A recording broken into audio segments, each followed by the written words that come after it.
But when it comes to actionable stuff, what is this going to do for the person that you're talking to? How does it help them? And this is a whole new arena. We got to figure this out. Yeah. There's not a lot going on with that right now, of being able to blend the two. It's always been so separate. You either go to church or you go to a therapist or you go to, how about we start blending a bit of this together with some common sense and find the answers that'll really heal people and give them their life back. I'm Dr. Williams, and this is my podcast. I have 2 graduate degrees in psychology, am a licensed mental health counselor, and an expert in the area of spirituality. I am devoted to living my best life and am sharing it with all of you. I'm bringing my expertise, education, and life experiences to you through this podcast. Everyone deserves to enjoy life, and that is what I'm here to talk about. Depression, anxiety, grief, you name it, we all go through it at one time or another. I believe there's a better way to come at these things than mainstream mental health care offers, and I'm here to offer you my perspective and dig into discovering how you can feel good no matter what life throws at you. It is my intention to contribute goodness to this world, and the content herein is how I do that. But one disclaimer before we dive in: should you decide to apply the information offered here, be prepared for improvements in your life. You may even live happily ever after, and you'll only have yourself to thank. This is Feel Good Now, the Dr. Williams podcast. I'm here today with LeeAnn Romine, and LeeAnn just did an amazing intuitive reading for me, you guys. She's incredible. But today we're going to get to know her a little bit and her journey, and we're going to be talking about some really cool things, the connection between psychology and spirituality, which is really what this podcast is all about. So I just want to introduce LeeAnn to all of you and let her share her wisdom. And then we're going to talk about how you can get involved with some events that LeeAnn has toward the end of the episode. LeeAnn, thanks for being here. Thanks for being on the show. It's always so nice talking with you. Well, thank you for having me. I love the connection. I really feel that with you. And just being able to share my perspective, it's exciting for me, yes. Yeah, me too. Actually, when we were talking, we met online and then we had a little phone conversation just to talk about what we would kind of gear toward an episode and formatting it. And we have a lot of things in common. I mean, the connection with psychology was a surprise to me, and I didn't know that we had that. But yeah. You have a background in psychology. I do. I have quite a bit of training. I am not certified by any means, but I've had enough training in college courses and doing all kinds of social work. And I also have the other end of it where I have been in therapy myself many times through many years. We have a family line of depression and anxiety. And my first husband also was schizophrenic. So I've had a little bit of that around me and had to learn how to work in that world. So yeah, it's been a part of my life. Yeah. Can we talk about that a little bit, like your own personal experience with your mental health and how that kind of geared you toward finding healing through spirituality? Okay. Yeah, like I said, I have been psychic all my life and very open, but I also come from a background of parents who were very religiously constrictive.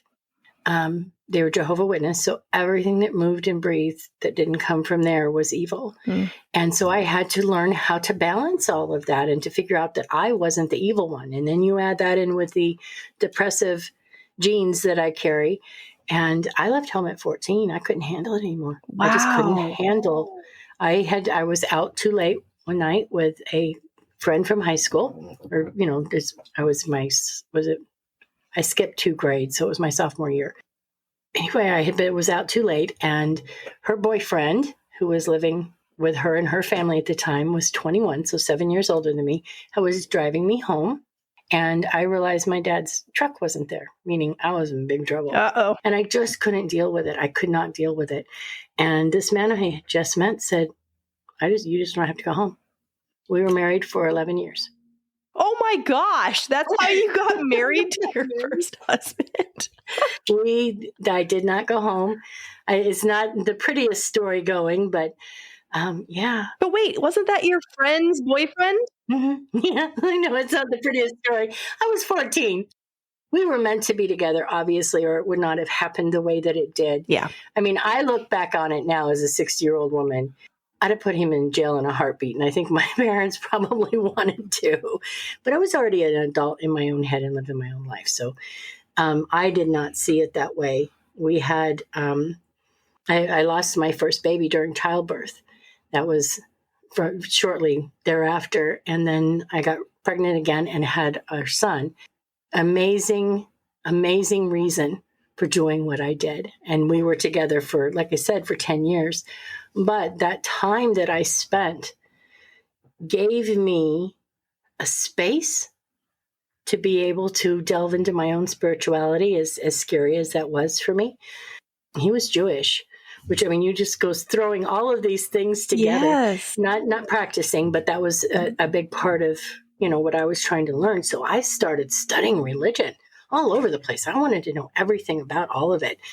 And at the same time, I was getting into accounting and doing my things there and all this neat stuff going on in my head. And it hit me like a ton of bricks, the depression. So you have all this amazing stuff going on, and then bam. And I couldn't function. Just absolutely could not function. Do you know what the trigger was? The trigger, I think, for me was, that's a really, really, really good question. I think I opened up the doorway to a new world that I didn't understand. So it was fear of not knowing. I had never been given the tools necessary to fend in a world. Number one, I left home way too soon, so I didn't have that opportunity, but was not given a way to understand what the whole world was built on. It was very secluded and sheltered. So I think it was just fear. And then the hormonal changes that go through your body after pregnancy and everything, I think that really kind of set in for me. How old were you when you were pregnant the first time? The first time was 15. I had my son at 17. So I was pregnant for 2 full years there, and I wasn't even an adult yet. So there was the hormonal changes that come with your body coming into adulthood, and then pregnancy on top of it. I mean, that's a overload. It was a lot. Yeah. And I talk about my parents as they were scared. They were terrified for me. They loved me dearly. And I don't blame them for anything, but they had me so secluded. But I look back on it and think, all the good stuff that came out of it. I was sitting at work one day, 10 years later, and I had spoke to my husband, and he said, "What's for dinner?" And we talked about it, went home, and my dad came across the street. We had bought the house across the street from them. And he said, "Dave's not coming home." I just talked to him. What do you mean he's not coming home? It was years before I found out that he had signed himself into a hospital. Oh, wow. Because he was schizophrenic, which I didn't know. He hadn't been diagnosed yet. But he was hearing voices that was to kill my son and myself. And that was the only way he knew how to protect me. Well, I didn't know that at the time. I just know, boom, I'm alone.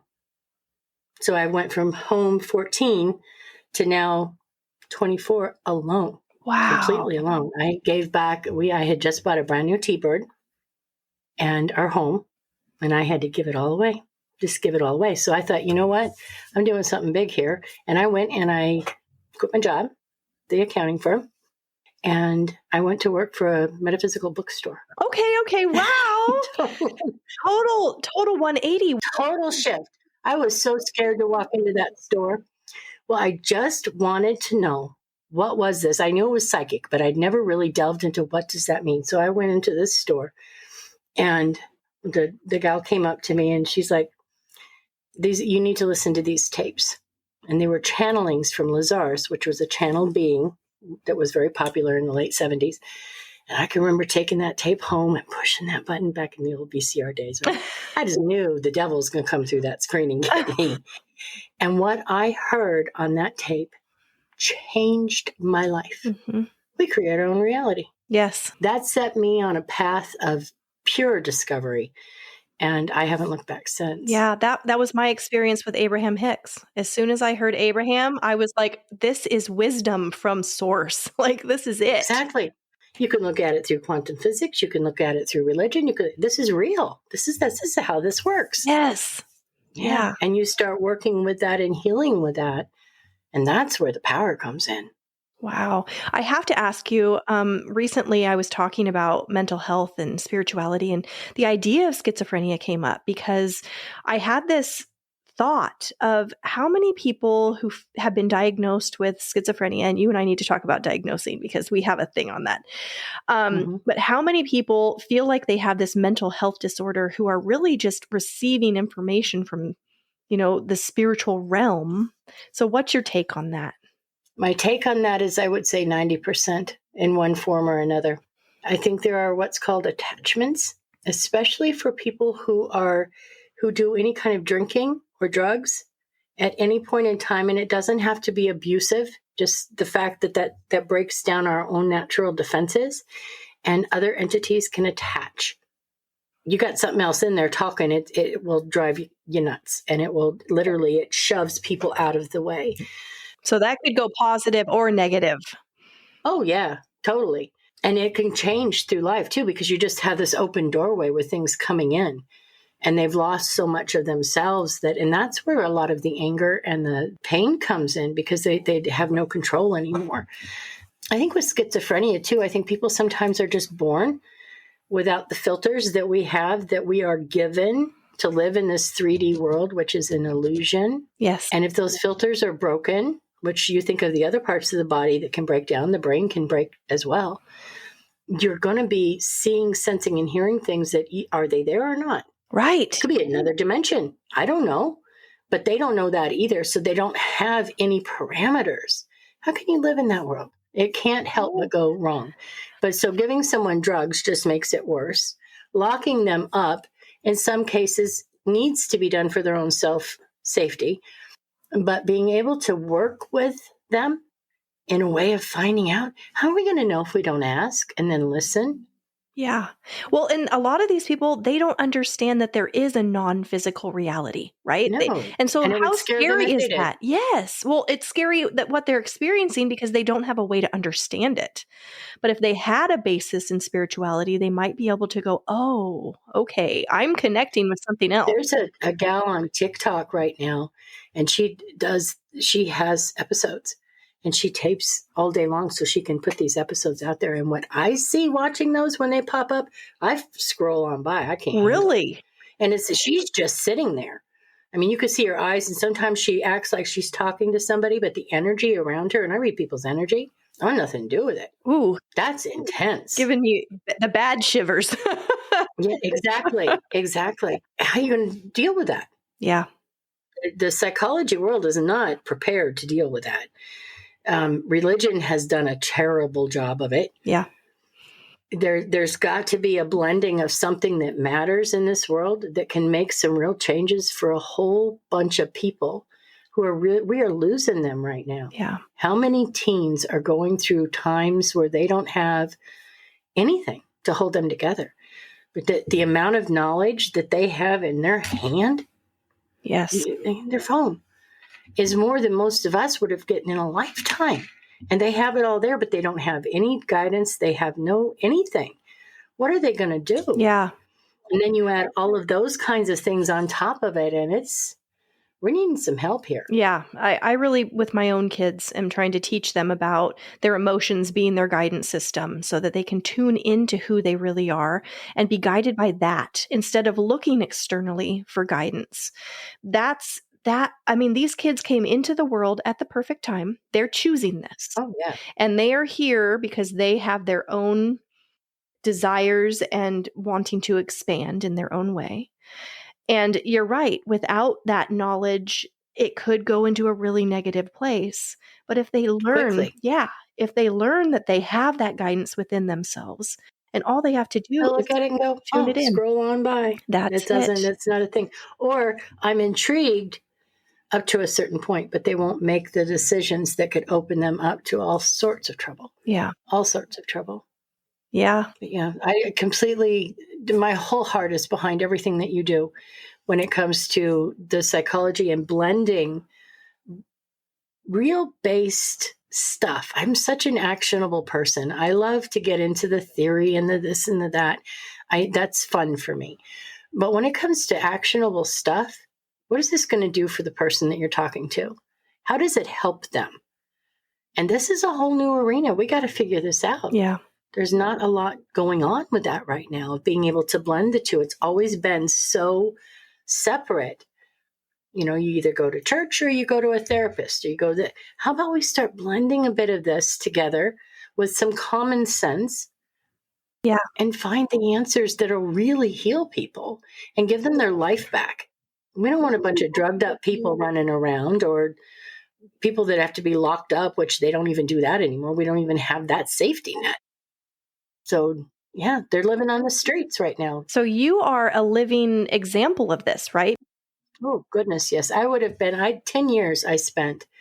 That was another portion of my life after I had my daughter, who was 25, second lifetime here. I spent 10 years in one room. I don't know if you want to call it agoraphobia. I don't think that was really it. I just could not deal with the cope with all of the sensory input for anything around me other than my room. I had to have my safe space. And my husband, bless his heart, provided that for me. My family was a huge support system going through that. And what I did is I delved into all that learning I'd done. I did what I do. I did my readings on the phone. I was all right with doing that if I called. If I had a phone call coming in, forget it. It wasn't going to happen. And then I had ballooned up to almost, it was 469 pounds. No way. Really? No. Oh, goodness, yes.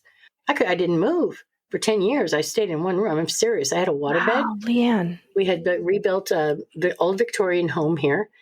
And I went up in my one room, and that's where I stayed. I literally had my little area right there. Hey, I wanted to jump in here real quick to remind you that the Anxiety Relief Summit is going on right now. It started 2 days ago on Monday, July 24th, 2023, and it goes all the way through August 6th. So you can sign up at any time to get your free access. You'll get an email each day with new speakers, including yours truly. In order to sign up, go to www.lauralevitt.ca/Katie, Katie, and get your free spot. All of these speakers have a unique perspective on how to soothe anxiety. And if you're somebody who's living with anxiety or has ever experienced anxiety, then you know that there's nothing else you want in that moment but relief. Whether this is something that you've only experienced a couple times, or if this is something you're living with on a regular basis. There's really a lot of information to be gathered through this summit. And I really want you guys to take that opportunity to have it for yourself, if it's something that you feel like would benefit your life. There's so many people out there that really want to help to ease the negative aspects of life and provide more satisfaction. And that's definitely why I'm doing it, because we're here to live our most satisfying life. And that's impossible to do when you're in a state of anxiety. So even if you get one tip that makes the difference, that's a huge win. The summit is hosted by Laura Levitt, and she's got 25 plus speakers. So there's really a lot of opportunity for you to find something that resonates with you. In addition, all of the speakers are offering some kind of free content, which you'll also learn about when you sign up. For me, I'm offering a free one-on-one law of attraction coaching session. And everybody that comes to me through the summit, I'm asking them to sign up for a free trial on my Patreon for the aligned tier. But for you, my listeners, if you want to get entered into the drawing, all you have to do is go to Patreon and sign up for the free trial of any of the 3 tiers that I offer. That's the Intrigued tier, the Empowered tier, or the Aligned tier. You can cancel at any time you want. But it's really a great opportunity to get entered into the drawing and get a one-on-one session where we can apply law of attraction to anything that you want to manifest in your life. I hope you guys will take advantage of this summit. Check out my interview, and I hope you find some value in it. Okay, let's get back to this interview.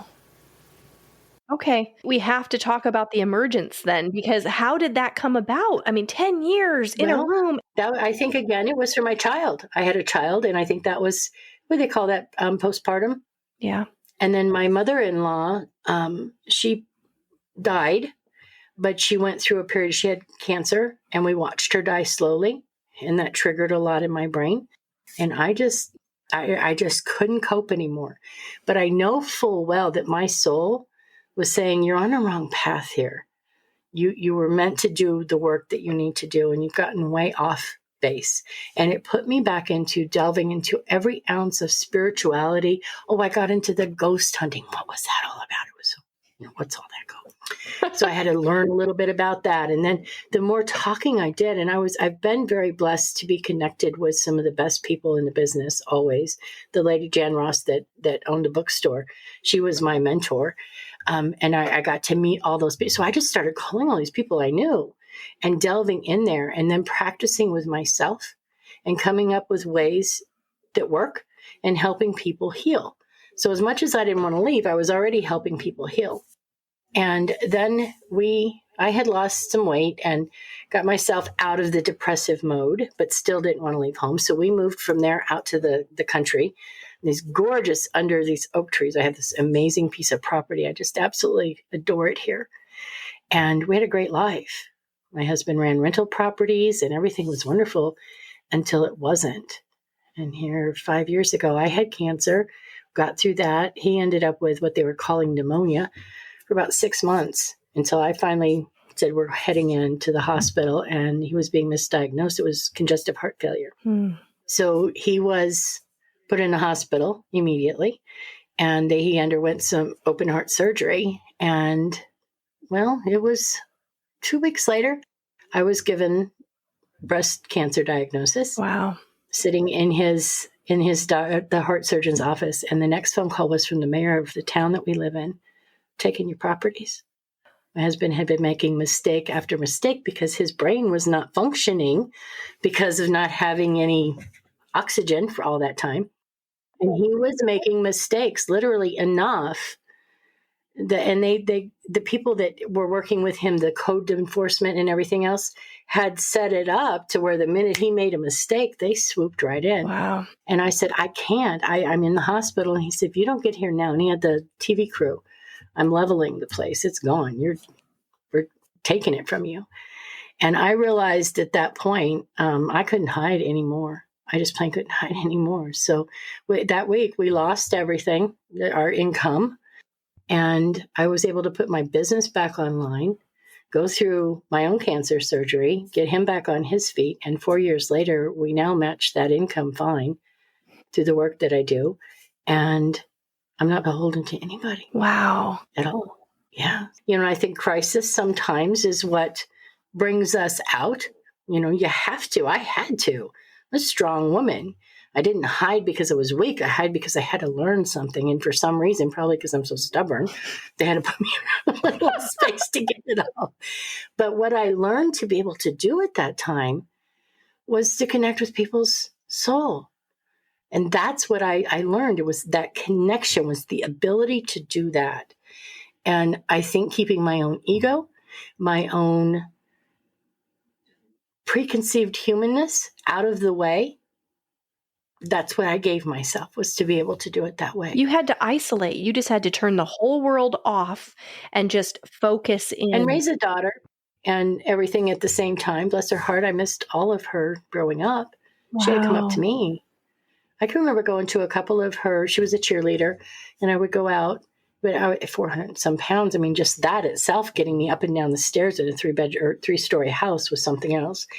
It did a lot of damage for our relationship that I've had to heal. But the ability to heal all that now it just all comes together. There's reasons for everything that we experience, and it's just our job to put it together now. What are we doing with all that? And does she see it that way too? I mean, does she see the benefit in it? Yeah, definitely. Definitely. I think, she had her teenage years where we had some, just stuff go on, but she always looked at it, and I think she always felt hard for me because she could see the light and they know, my IQ is 147. I'm bright. I don't have any of this. It's like, what is going on? Has to be something. Mom's a good person, so something's going on here. Mm-hmm. But I think when she realized that I was able to put it back together and then turn around and give back everything I had been given for my husband to put him back on his feet, I think that did a lot of good. I Wow. think it really, really helped a lot. What an amazing story. I mean, a lot of extremes. Lots of extremes. Goodness, yes. Goodness, yes. But that's, I'm intense. That's part of just who I am. I'm an intense person, but I also have the intensity of love, and I can be just as quiet. So it just, yeah. Wow.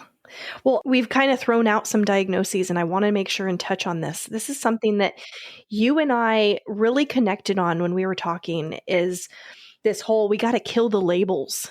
And yeah, that's my spiel, right? Like I talk about, since I talk about mental health and psychology, there's diagnosing that goes along with that. And so on the podcast, I talk about that, and I talk about how I hate it because anytime you label something, you give it more power, and then people adhere to it, and it becomes a part of who they are.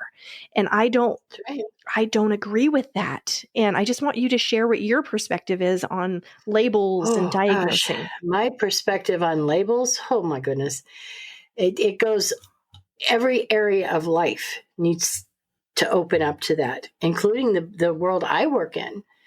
You can do astrology and human design and all of these things we want to know about ourselves. Just like when you go to a doctor, I want to know what's wrong with me. Help me. And they tell you, and that becomes your prison. It just seems to stop there rather than saying, this is something you're dealing with. Use it for its good. Heal it if you need to. It's the same thing with going to the doctor. You get a diagnosis of, I have a broken elbow. That doesn't mean I am a broken elbow. It means this is an issue that I got to deal with. Let's fix it. That doesn't label me. And we forget to do that if it has anything to do with psychology, spirituality, whatever. And it does have to stop because it becomes a prison. Yep. I agree. Using the words are important because we need to understand ourselves and know what choices to make. But then literally labeling yourself and becoming that person, you're a self-fulfilling prophecy, and it's not good. Yeah. Unless that's really what you're here for. And I don't know many people who are. Right? Yes. Exactly. We're all here to heal and change. Yes. I feel like that, when let's use agoraphobia as an example, because you brought that up. Mm-hmm. When somebody has been diagnosed with agoraphobia, then they start saying things like, well, I can't do that because I'm agoraphobic. They've gone and they have limited themselves, and they have accepted it.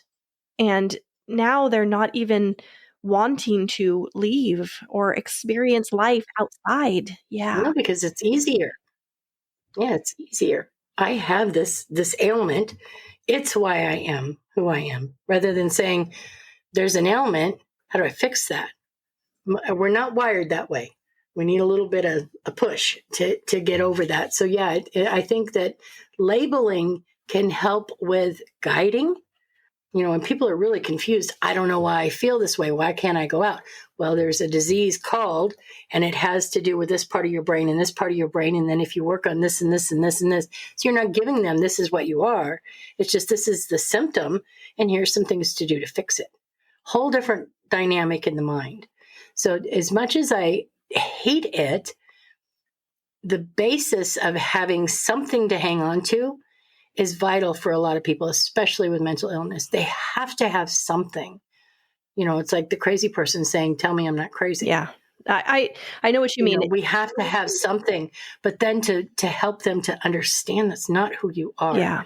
It's just a symptom of something going on. How can we alleviate that symptom? Or how can you figure out how that symptom is actually a God-given gift to help get you to something else that you need to be doing? Because that happens more often than not. I agree, 100%. We have to have these negative things happen in order for us to define what it is we want. That gives us clarity.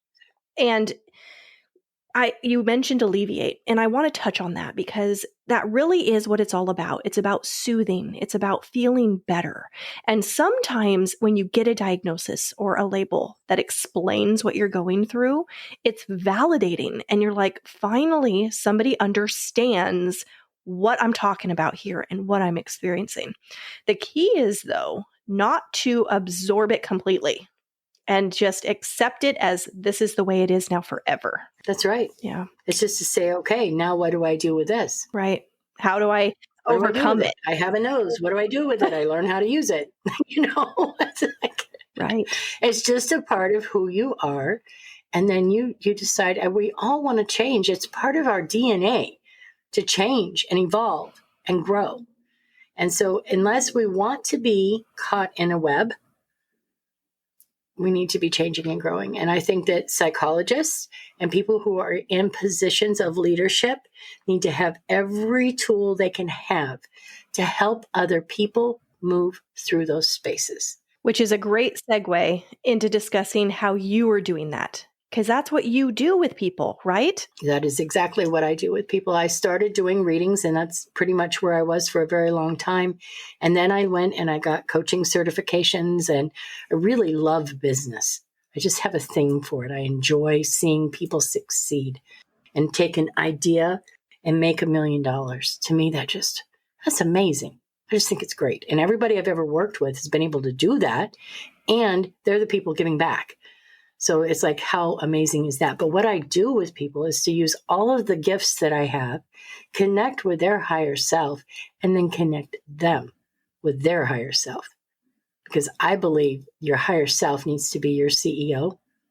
And if you'll build your business on that backbone, you can have the most tech business of the world. Has nothing to do with anything spiritual, but if you'll build it with that backbone, you'll never fail. Absolutely never fail, because you're on your soul's purpose. And that's what I do, is I help people, number one, discover that, and then give them all those tools that I spent all those years learning, so they know exactly how to manifest. I manifest about anything. I've done it 1 million times, but I teach them how to do it for themselves. Just do it for yourself. You can do this. But to do that, you have to get all the stuff out of the way. And that's where the psychology comes in, because a lot of that is very psychologically based.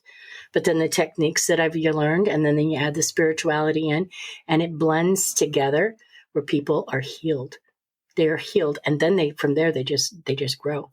And so I have programs that I work with. I love working with my one-on-one clients. I have an application process to come in because I take so much time with them. It's pretty intense.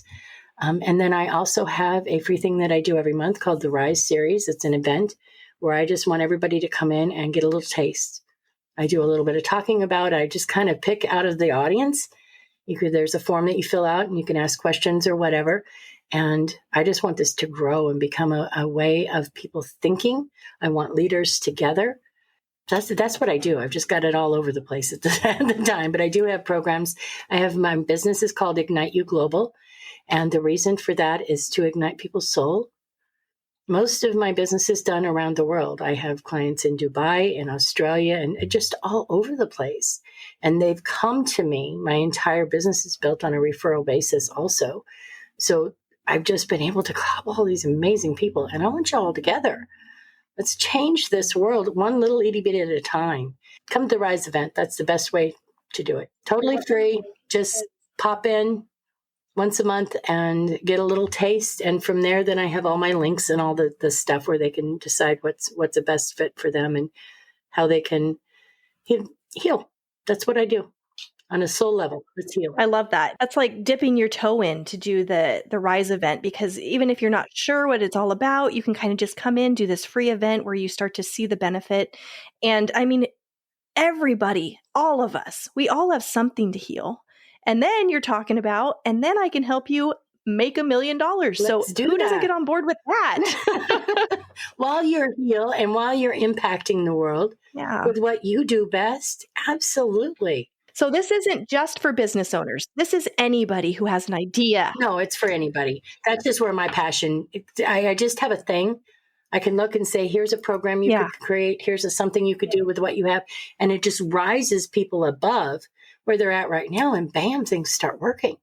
Yeah. Yeah. So for all of you listening, if you have a business and you want to just improve it, take it further, LeeAnn can help you with that. If you just have an idea or you're just feeling like this information really resonates with you and you want to just taste it a little bit, then you could do the Rise event. Check out my social media. I'm LeeAnn Romine, all over the place. Just look for my name.